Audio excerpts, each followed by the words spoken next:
Last spring game, being a senior? Yeah, I know. It didn't really hit me till you just said that, but yeah, it is real. Because I remember coming my first spring game being completely nervous, and then this one feeling like I'm an old vet out there. So it's really that time where I'm starting to feel like I'm an older guy on the team.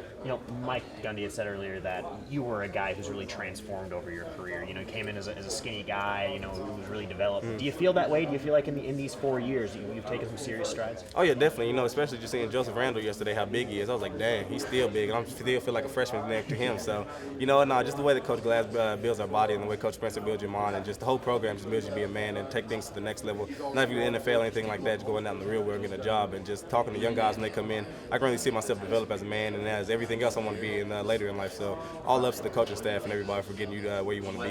You feel like there's multiple leaders on this defense this year? Because a year ago you guys were so young, it seemed like everyone was just kind of getting their feet wet, but you turned so much experience. Has that kind of grown some leaders within the group? Oh yeah, definitely.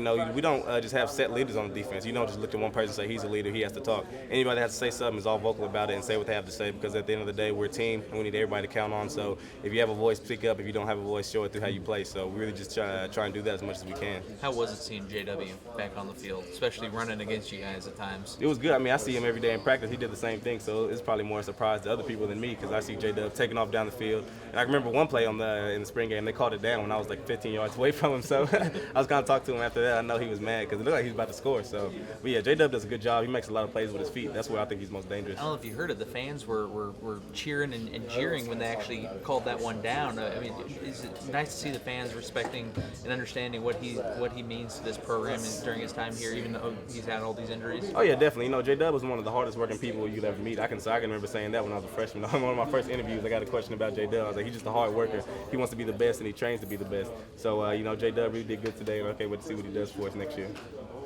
Can you sense, Kevin, that maybe you're on the verge of something special as a team this fall? Do you get this sense from talking to guys that there's this real anticipation building for this fall? Oh yeah, definitely. I can remember that feeling as soon as we beat Washington in the bowl game. David Glenn came up to me, and it was kind of in the hype when everybody's running around. He kind of brought me and another. Who's the other guy?